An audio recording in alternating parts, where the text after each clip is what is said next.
I'd like to know what you're going to do when you retire from boxing. When he retires? Well, when I retire from boxing, I really don't know. I want to say something right here. This might make you all think. Life is real short. So you add up all your traveling, add up all your sleeping, add up all your school, add up all your entertainment, you've probably been half your life doing nothing. So what am I'm 35 years old. 30 more years, I'll be 65. We don't have no more influence. We can't do nothing much at 65. Your wife will tell you that. So what I'm saying, when you're 65, ain't too much more to do. So did you know I'll be 65 in 30 more years? In those 30 years, I have to sleep 9 years. I don't have 30 years of daylight. I have to travel back to America, take 6-7 miles. All my traveling, probably 4 years of traveling in the next 30 years, about 9 years of sleeping, television, movies, entertainment, about 3 years of entertainment. Out of 30 years, I might have about 16 years to be productive. So it's how we can all break individual lives down. What am I going to do in the next 16 years? What's the best thing I can do?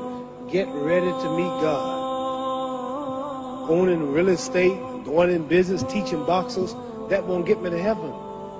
How many here believe there's a supreme being, believe there's a God? How many believe there's some power that made the sun, the moon, the stars? How many believe that this stuff didn't just come out here? Somebody wiser than us made it. How many believe there's a God? How many believe there's not a God? All right. Believe there's not a God. All right. If I told you, you who don't believe in God, if I told you that this glass sprang into existence, this glass made itself, no man made this glass, would you believe it? Would you believe I just told you this thing made itself? No. When I tell you, you wouldn't believe it, right? No, somebody's doubting it, yeah, so I'm giving you the answer. She wouldn't believe it. If I told her this television station popped into existence, it just, no man made it, you said Muhammad Ali's crazy.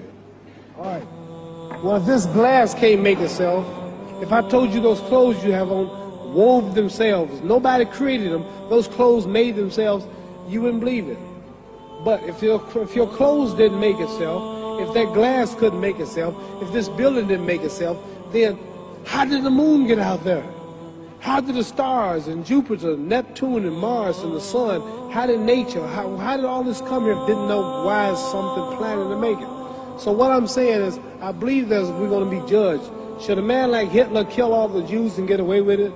Somebody should punish him. Maybe he get it, don't get it now, he get it when he died, in hell for eternity. So what I'm going to do when I get out of boxing is to get myself ready to meet God, because my plane might blow up. Don't planes blow up in this country sometime and crash? Don't people die every day? Not every day. It's a scary thing to think that I'm going to hell, to burn eternally forever. So what am I going to do? The reason I'm taking I'm explaining what you asked me a question.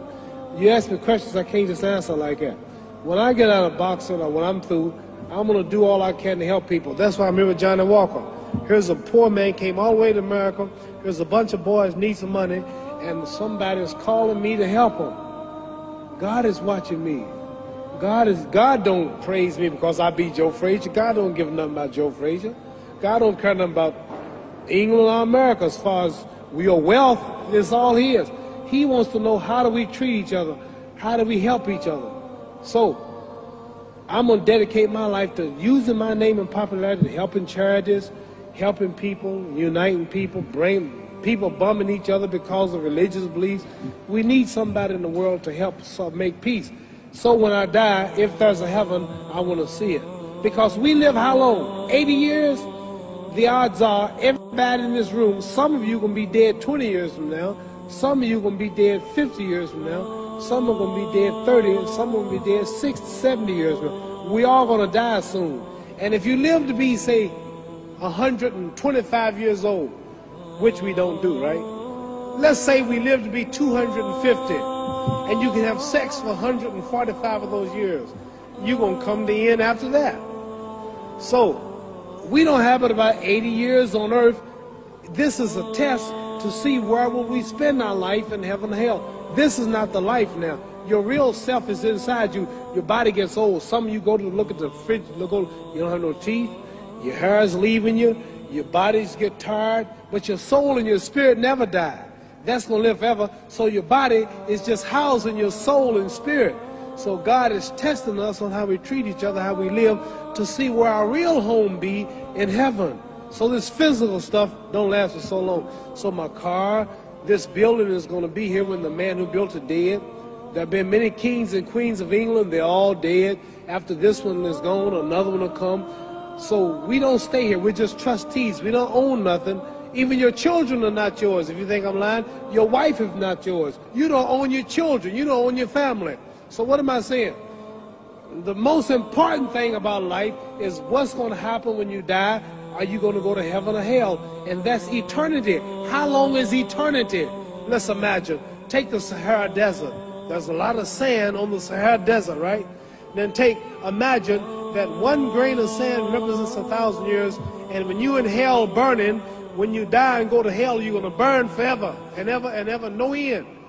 How long is that? Give you an idea how long eternity is. Take the Sahara Desert, and I told you to wait 1,000 years. And every 1,000 years, I want you to pick up a grain of sand until the desert is empty. Okay, wait 1,000 years, pick up the first grain. Wait another 1,000 years before you get the next grain. Keep that up until there's no more sand in the desert. Whew. You know how long America's not but 200 years old. We got 800 more years to go before 1,000. So it just scares me to think that I'm going to die one day and go to hell. I'm on an airplane that might blow up. I'm always traveling. And to go to hell and God is going to judge my soul. The police, I might kill people. I might rob people. The authorities might not catch me. The FBI, Scotland Yard might not catch me. But when I die, somebody's watching me and keeping count. And I can't get away. And I'm going to burn forever and ever and ever. I'll go to heaven. So what am I going to do when I'm through fighting? I only have 16 years to be productive. Get myself ready to meet God and go to the best place. Don't that make sense? Thank you.